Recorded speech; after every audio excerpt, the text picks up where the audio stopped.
the shot that opened Hell's Gates, a full overview of World War I.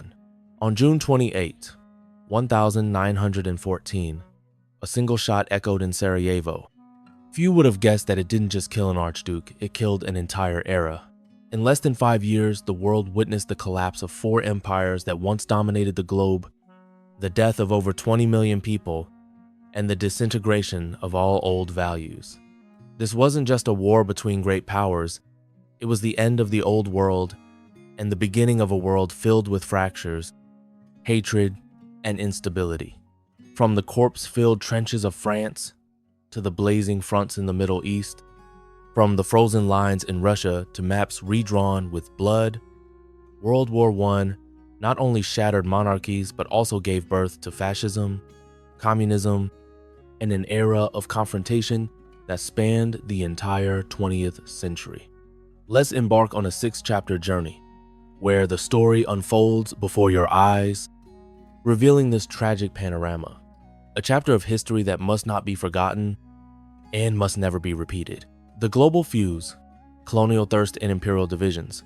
In the late 19th and early 20th centuries, Europe, the heart of the industrialized world, beat with the rapid pulse of transformation. The Second Industrial Revolution had brought unprecedented advancements in science and technology, accelerating production and capital accumulation to unforeseen levels. However, this development occurred unevenly, creating deep fissures in the system of international relations. The old powers like Britain, France, and Russia, empires that had established vast colonial networks centuries prior, were in a stable phase but also faced new challenges. Great Britain, with the saying, "the sun never sets on the British Empire," remained the undisputed mistress of the seas and possessed the largest colonial system in the world, stretching from India, Canada, and Australia to a significant portion of Africa. France, despite losing some major colonies to Britain, still maintained strong influence in North Africa, and notably, the entirety of Indochina. The Russian Empire, while lacking extensive overseas colonies, was a colossal continental power, expanding its territory through conquests in Central Asia and seeking warm water ports. Meanwhile, the young powers such as Germany, the United States, and Japan rose at a breakneck pace, driven by strong expansionist ambitions. Germany, unified in 1871 under the leadership of Otto von Bismarck, quickly became a leading industrial empire in Europe. With its superior steel, chemical, and arms industries, Germany yearned for new markets and raw materials, yet felt disadvantaged in the almost completed division of colonies by the older powers. Germany's desire for a place in the sun escalated tensions, particularly with Britain and France, who controlled most of the resource-rich territories.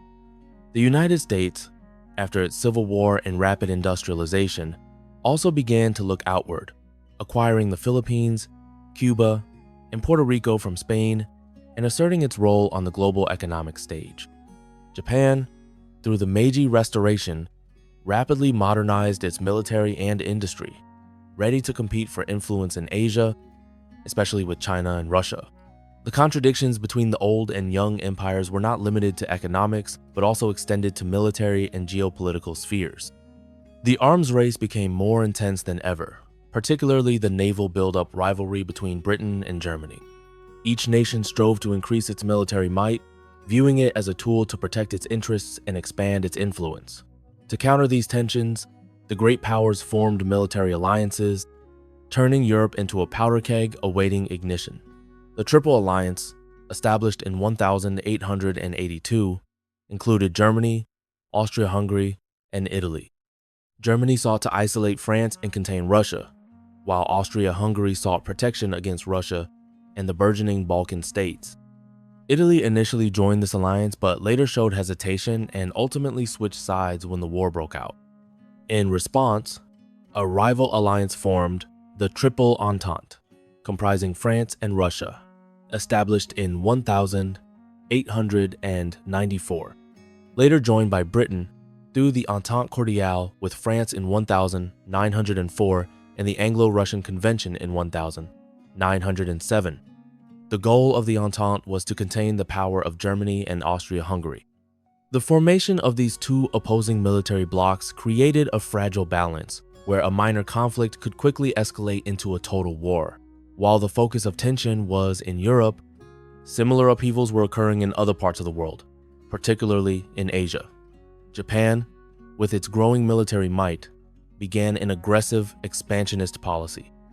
After victories against China in the First Sino-Japanese War, 1894-1895, and against Russia in the Russo-Japanese War, 1904-1905, Japan asserted its position as a regional power, seizing Taiwan, Korea, and beginning to encroach on parts of China, especially in the northeast Manchuria. Japan's rise not only altered the Asian landscape but also created a new concern for Western powers. Further south, in Indochina, a fertile land under French colonial rule, the lives of the indigenous people were steeped in misery. France had been pursuing a brutal policy of resource exploitation, from rubber and coal to rice, serving the needs of the mother country. They established plantations, mines, and factories, but the profits primarily flowed into the pockets of French capitalists. Furthermore, as the shadow of war began to spread across Europe, France initiated a policy of conscripting Vietnamese soldiers into the French army. Tens of thousands of young Vietnamese men were sent to Europe, facing death on unfamiliar battlefields without understanding why. They were treated as cannon fodder, forced into wars that weren't their own, enduring discrimination and terrible living conditions. These unwilling soldiers, however, became living witnesses to the brutality of the war and the injustice of colonialism, sowing the seeds for future independence movements. Overall, the world at the turn of the 20th century was a complex mixture of technological progress, economic competition, imperial ambitions, and intricate military alliances. Every nation, whether powerful or subjugated, felt the pressure of an inevitable confrontation. Conflicts piled up, the cracks deepened, and just a small spark was enough to ignite a global conflagration. An atmosphere of tension enveloped Europe and spread to other continents, signaling a dark period about to descend, where concepts of national honor, territorial ambition, and the arms race would be tested in the fires of war. From a single shot to a great war, the outbreak of war on June 28, 1914, a peaceful morning in Sarajevo, the capital of Bosnia-Herzegovina, was shattered by a fateful gunshot. Archduke Franz Ferdinand, heir to the Austro-Hungarian throne, along with his wife Duchess Sophie, was on an official visit to the city. This trip, designed to demonstrate the empire's stability in its newly annexed territory, turned into a tragedy. As the motorcade passed through a crowded street, a member of the Serbian terrorist group, the Black Hand, Gavrilo Princip, fired 2 fatal shots. Franz Ferdinand, who represented the power and succession of one of Europe's mightiest empires, fell dead on the spot, as did his wife. This assassination was not the sole cause of the war, but rather the direct spark that ignited the powder keg of tension accumulated over decades. Austria-Hungary, with strong backing from Germany, immediately blamed Serbia and saw this as an opportunity to suppress rising Slavic nationalism in the Balkans, a direct threat to the territorial integrity of this multi-ethnic empire. A month after the assassination, on July 28, Austria-Hungary declared war on Serbia. Immediately, a terrible chain reaction of declarations of war began, dragging all of Europe into the abyss of conflict. Russia, in his role as protector of Slavic peoples in the Balkans, ordered general mobilization to support Serbia. This action was perceived by Germany as a direct threat, and on August 1, Germany declared war on Russia. 2 days later, Germany declared war on France, Russia's ally in the Triple Entente. To execute its Schlieffen Plan, a lightning-fast strategy aimed at knocking France out of the war before Russia could fully mobilize, Germany invaded Belgium, a neutral nation. This act enraged Britain, which was the guarantor of Belgium's neutrality, and on August 4, Britain declared war on Germany. In less than a week, Europe's major powers plunged into a conflict whose scale and devastation no one could have predicted. Initially, all sides believed the war would end quickly, perhaps before Christmas. Germany, with its highly trained army and modern weaponry, applied a lightning war strategy, the Schlieffen Plan, on the Western Front. This plan called for a swift attack and encirclement of Paris through Belgium, aiming to defeat France within weeks before shifting forces to the east to deal with Russia. German troops poured through Belgium and quickly advanced deep into French territory, causing great panic in Paris. However, the Schlieffen Plan unexpectedly collapsed at the First Battle of the Marne in September 1914. The French army, under the command of General Joseph Joffre, along with the British Expeditionary Force, BEF, launched a decisive counter-offensive. The fierce fighting lasted for several days, involving millions of soldiers. One of the most memorable moments was when the French mobilized Parisian taxis to transport reinforcements to the front lines, demonstrating their determination to defend the capital. Despite heavy losses, French and British forces pushed back the Germans, forcing them to retreat and dig trenches to entrench themselves. The Battle of the Marne not only saved Paris from falling, but also ended Germany's hope for a short war, ushering in an era of prolonged and brutal trench warfare. Meanwhile, on the Eastern Front, the unexpected role of the Russian army forced Germany to divide its forces. Although Russia was considered a giant with feet of clay due to its backward and disorganized army, its speed of mobilization and attack was much faster than Germany had anticipated. As soon as the war broke out, Russian troops quickly advanced into East Prussia, Germany, and Galicia, Austria-Hungary. Although they later suffered heavy defeats against German forces at Tannenberg and the Masurian Lakes, Russia's presence compelled Germany to divert a significant portion of its forces from the Western Front to the east. This weakened Germany's advance in France and contributed to the failure of the Schlieffen Plan. The outbreak of war was not limited to Europe. Colonies worldwide were also rapidly drawn into the vortex.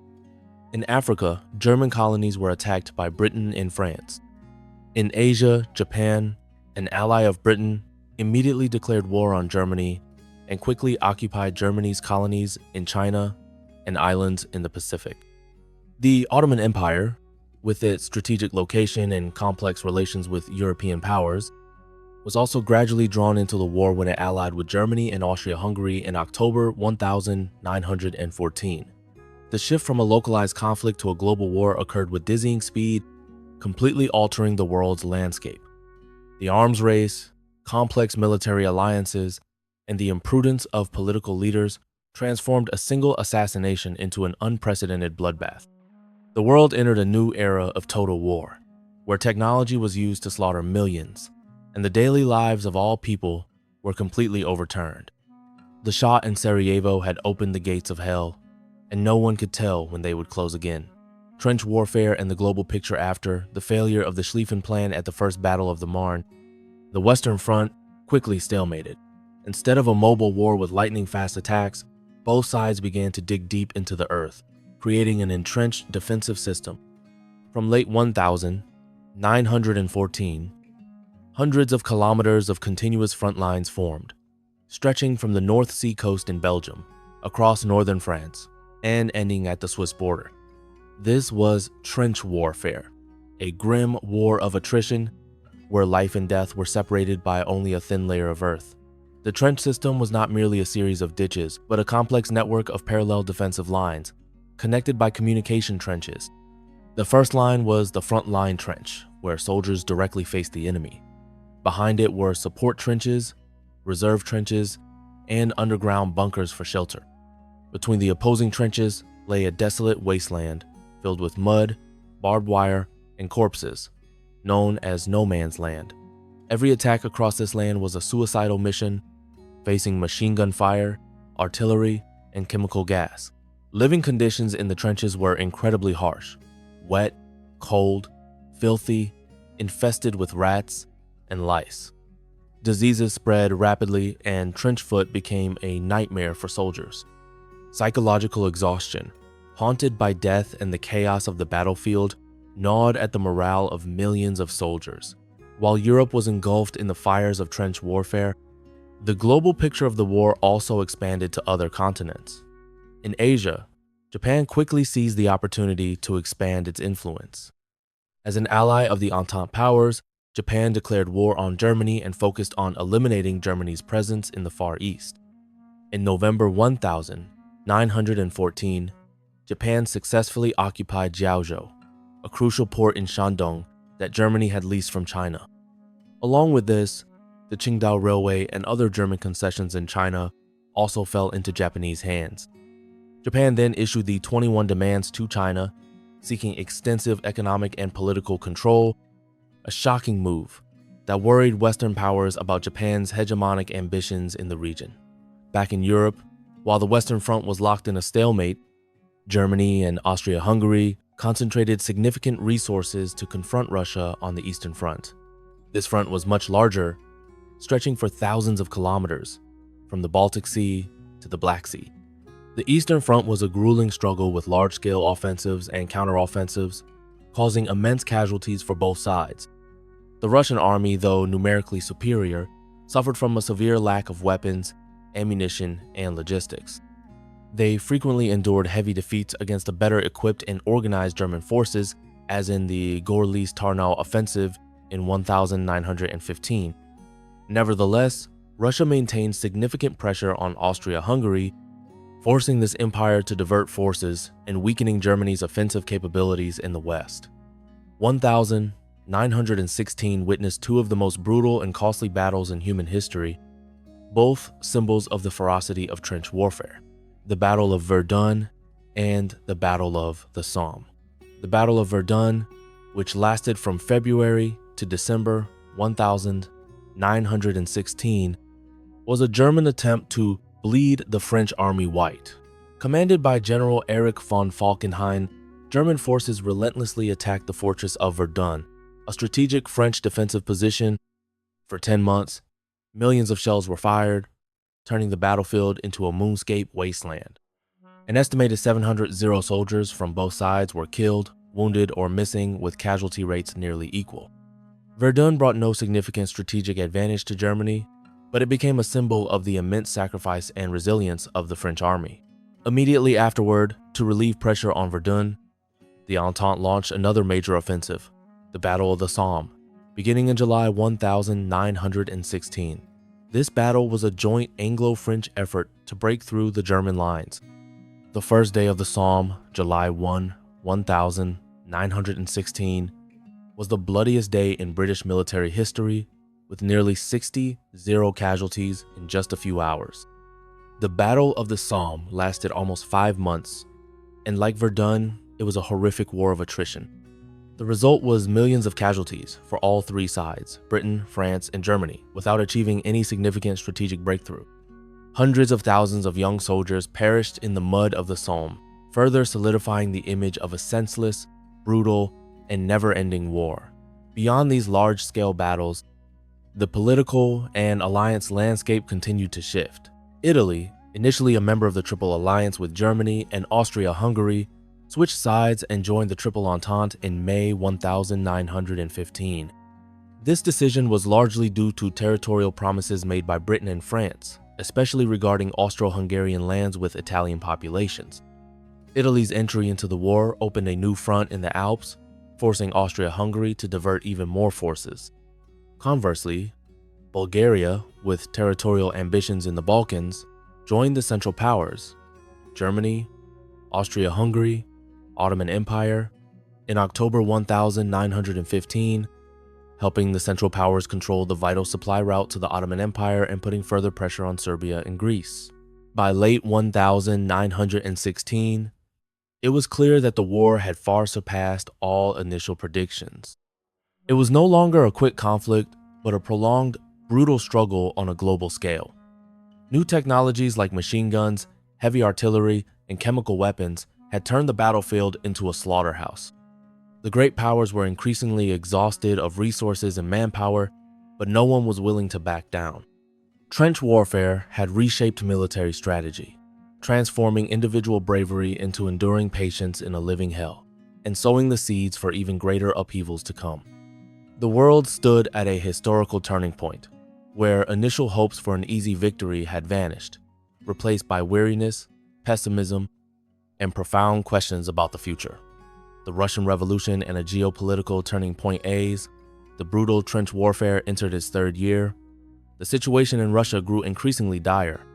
The Russian Empire, with its backward and underdeveloped economy, could not bear the burden of total war. Millions of peasants were conscripted into the army, leaving vast swathes of farmland empty and causing severe famine on the home front. Women and children toiled in factories, but food and fuel supplies remained constantly deficient. On the battlefield, the Russian army continuously suffered heavy defeats against German and Austro-Hungarian forces, despite brief periods of minor gains. The shortage of weapons, ammunition, medical supplies, coupled with poor command, led to colossal casualties. Millions of soldiers were killed, wounded, or captured. Reports of successive defeats and mounting death tolls fueled widespread discontent among all social classes, from soldiers at the front, to factory workers, to peasants in the countryside. The prestige of Tsar Nicholas II, who had personally taken command of the army, plummeted. The royal family was rumored to be under the sway of mystical figures like Rasputin, further escalating public outrage. In February 1917, Julian calendar, March in the Gregorian calendar, the discontent erupted into the February Revolution. Beginning with protests by women and workers in Petrograd, now St. Petersburg, demanding bread and peace, the uprising quickly spread and gained the support of local soldiers. Garrison troops refused to fire on civilians and joined the rebellion. Within days, the situation became uncontrollable. Tsar Nicholas II realized he no longer controlled the army or the country and was forced to abdicate on March 15, 1917, ending the over 300-year Romanov dynasty. A provisional government was formed, primarily composed of members of the State Duma parliament, with the goal of establishing a democratic republic. However, the provisional government made a grave mistake by continuing to participate in the war, hoping to achieve an honorable victory. This not only failed to calm the situation, but also intensified the anger of the people who were utterly exhausted by the war. Simultaneously, workers and soldiers' soviets, councils, especially the Petrograd Soviet, began to form and exert significant influence, creating a situation of dual power and political chaos. Meanwhile, on the Western Front, naval warfare also reached its peak. Germany intensified its use of U-boats, submarines, to blockade Britain, cutting off vital maritime supply routes. This was an attempt to cripple the British economy and force the nation to surrender. German submarines sank hundreds of Allied merchant ships, causing severe damage. However, this strategy also had a disastrous consequence. It drew the United States into the war. The United States, under President Woodrow Wilson, had maintained a policy of neutrality in the early years of the war, despite its strong economic ties with the Entente. However, two crucial events in 1917 forced the U.S. to change its stance and enter the war. The first was Germany's declaration of unrestricted submarine warfare in February 1917, meaning that all vessels, including civilian ships of neutral nations, could be attacked if they entered Germany's blockade zone. This led to the sinking of several American ships and caused widespread outrage among the American public. The second was the discovery of the Zimmermann telegram in January 1917, in which Germany proposed an alliance with Mexico against the U.S. in exchange for Mexico regaining territories lost to the U.S., such as Texas, New Mexico, Arizona. This telegram was intercepted and deciphered by British intelligence, then widely publicized in the U.S., causing a strong wave of protest. On April 6, 1917, the U.S. Congress voted to declare war on Germany. America's entry into the war was a major turning point, as the U.S. brought immense economic and military potential, along with abundant manpower, which the Entente desperately needed after 3 years of war of attrition. At the same time, in Russia, the political situation grew increasingly unstable. The provisional government progressively lost public support due to its continuation of the war and its failure to resolve urgent issues of land and food. This presented an opportunity for the Bolsheviks, under the leadership of Vladimir Lenin, to seize power. Lenin, who was secretly transported by Germany from Switzerland back to Russia, issued the slogan "Peace, Land, and Bread," which resonated with the vast majority of the population. The Bolshevik Party, with strong support from workers and soldiers in major cities, carried out the October Revolution, November 1917 according to the Gregorian calendar. This revolution, primarily an organized military coup, overthrew the provisional government and established the world's first Soviet government. One of the first and most crucial actions of the Soviet government was the signing of the Treaty of Brest-Litovsk with Germany, March 3, 1918, officially withdrawing Russia from the war. This was a humiliating peace treaty for Russia, as they had to cede a large portion of their territory, including the Baltics, Finland, Poland, and parts of Ukraine, to Germany and its allies. Despite the significant loss of territory and resources, Russia's withdrawal from the war brought peace to the Russian people, fulfilling one of the Bolsheviks' most important promises. For Germany, this was a tremendous strategic victory.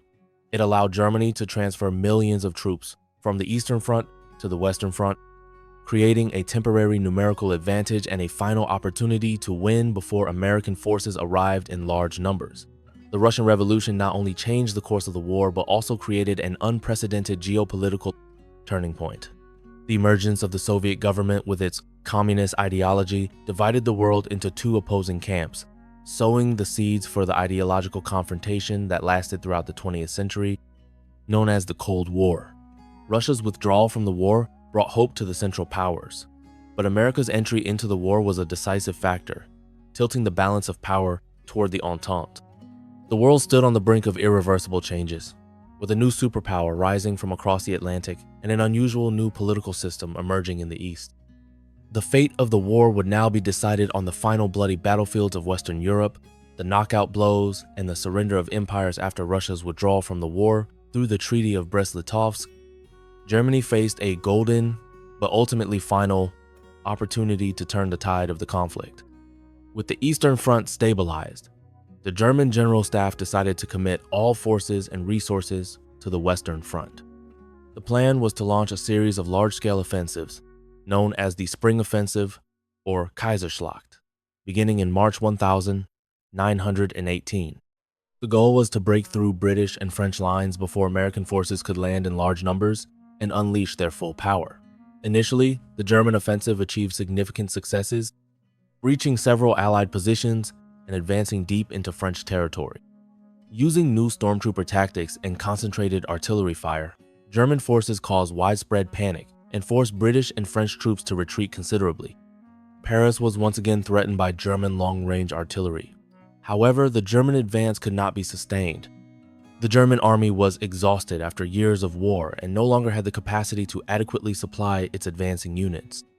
Furthermore, the lack of tanks and other motorized vehicles prevented them from fully exploiting initial breakthroughs. Despite gaining ground, they could not destroy the opposing armies or break the Entente's fighting spirit.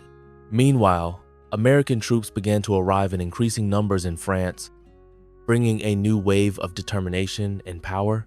From late 1917, and especially in 1918, hundreds of thousands of American soldiers, known as doughboys, crossed the Atlantic. At its peak, up to 650, American troops participated in military operations. Not only did they bring overwhelming numbers, but the US also introduced tanks, modern weaponry like Browning, automatic rifles, and improved artillery, and the high morale of soldiers who had not been exhausted by years of war.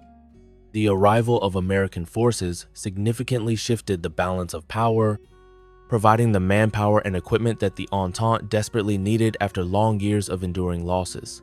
After successfully repelling the German offensives, the Allies, with the support of American forces, shifted to counteroffensives. From July 1918, they began a series of major counteroffensives across the Western Front, known as the 100 Days Offensive. Second Battle of the Marne, July-August 1918.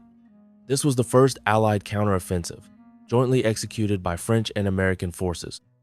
It completely halted Germany's final advance and marked the beginning of the Entente's full-scale counterattack. Second Battle of the Somme, August-September 1918. British and Australian forces achieved important victories, pushing back German troops from strong defensive positions they had held for many years. Battle of St. Mihiel, September 1918.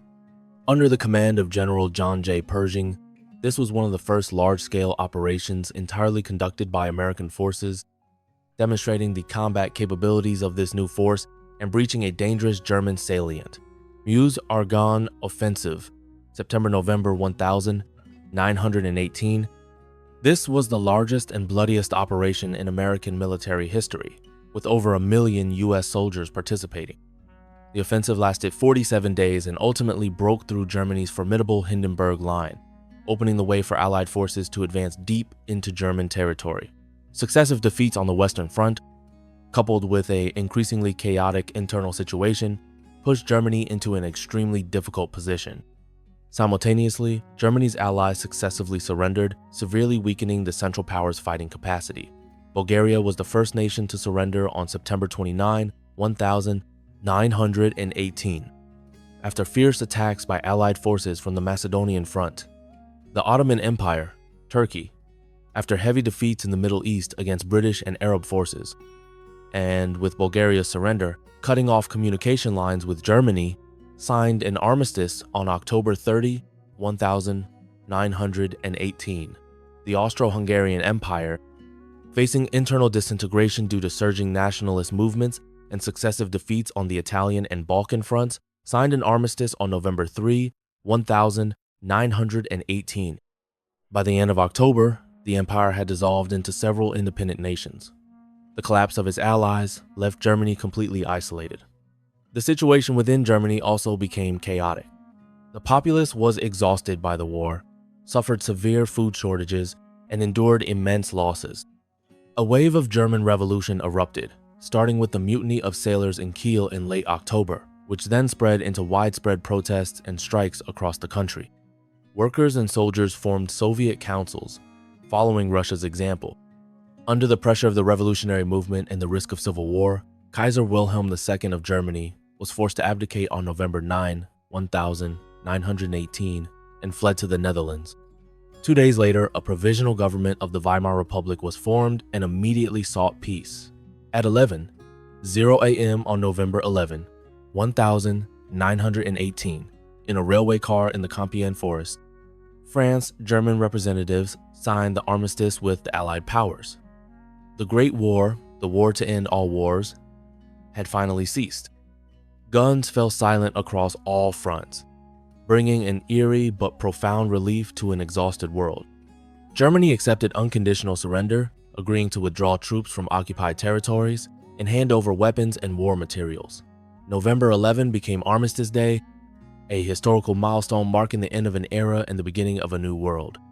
However, Germany's unconditional surrender and the harsh terms of the subsequent peace treaty would sow the seeds of new conflicts and instability, leading to unintended consequences in the future. The war ended, but its painful legacy and deep fissures would haunt the world for decades to come. A painful legacy and a fractured whirlwind. The final shots fell silent on November 11, 1918. An eerie silence enveloped Europe, leaving behind only devastation and mourning. World War I, an unprecedented global conflict in history, left a horrific human and material legacy, reshaping the world map and sowing the seeds for future conflicts. The statistics on casualties and economic, social damage from the war are truly staggering.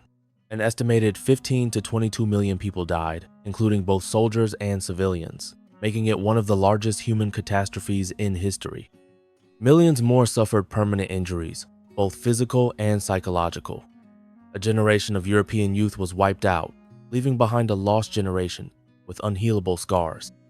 The belligerent nations spent an astronomical sum, estimated at hundreds of billions of dollars, in contemporary value, leading to massive public debts and hyperinflation. Factories, roads, bridges, and infrastructure in many parts of Europe were severely destroyed. Social life was completely overturned, with an increase in disease, famine, and chaos. A sense of disillusionment, pessimism, and profound skepticism towards traditional values permeated society. In the ashes of the old empires, several new powers rose. The rise of the United States and Japan was one of the most significant geopolitical consequences. The United States, although entering the war late, became the world's largest creditor, replacing Britain's financial dominance. The American economy boomed due to war production and supplying goods to the Allied powers. America's military strength was also proven on the battlefield, affirming its status as a new global superpower. Japan, by seizing German colonies in Asia and the Pacific, along with expanding its economic influence in China, became the dominant power in East Asia, laying the groundwork for later expansionist ambitions. However, the most evident consequence on the world map was the collapse of four great empires. The Russian Empire completely collapsed after two revolutions in 1917, giving way to the birth of the Soviet state. The German Empire ended its monarchy, transitioned to the Weimar Republic, and suffered under the harsh terms of the Treaty of Versailles. The Austro-Hungarian Empire disintegrated into several smaller nations, such as Austria, Hungary, Czechoslovakia, Yugoslavia, and parts of its territory were claimed by neighboring countries. The Ottoman Empire also dissolved and was replaced by the Republic of Turkey, along with the formation of new Middle Eastern states under British and French mandates. The collapse of these empires redrew the maps of Europe and the Middle East, creating many new nations, but simultaneously sowing the seeds for prolonged border and ethnic disputes. Most notably, the Russian Revolution and the ideological confrontation that lasted throughout the 20th century are among the longest-lasting legacies of World War I. The emergence of the Bolshevik communist government in Russia, with an ideology completely opposed to capitalism, created an invisible Iron Curtain that divided the world into two camps. The conflict between capitalism and socialism, between liberal democracy and totalitarian regimes, shaped international relations throughout the Cold War, affecting every corner of the globe.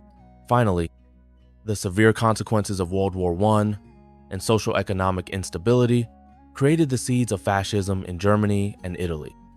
In Germany, the humiliation of the Treaty of Versailles, the massive war reparations burden, and the post-war economic crisis created fertile ground for extreme nationalism and the rise of the Nazi Party under the leadership of Adolf Hitler. Hitler exploited public discontent, promising to restore national honor and resolve the crisis, leading to the establishment of the fascist regime. Similarly, in Italy, disappointment over not achieving desired territorial gains, along with political and social instability, paved the way for Benito Mussolini and fascism to seize power. Both regimes harbored expansionist ideologies, militarism, and hostility towards other nations, creating a new threat to world peace. World War I was called the war to end all wars, but in reality, it was precisely the opening act for World War II. The harsh terms of the Treaty of Versailles, especially for Germany, created deep injustice and resentment, fueling revanchism. Unresolved ethnic issues, the failure of the League of Nations to maintain peace, and the expansion of fascist powers in Germany, Italy, and Japan pushed the world into an even more devastating conflict just 2 decades later. World War I is a great scar on human history, a painful testament to the consequences of power, ambitions, extreme nationalism, and diplomatic failure. It not only claimed the lives of millions, but also permanently altered the world order, ushering in a new era of political, economic, and social upheavals, whose effects are still felt today.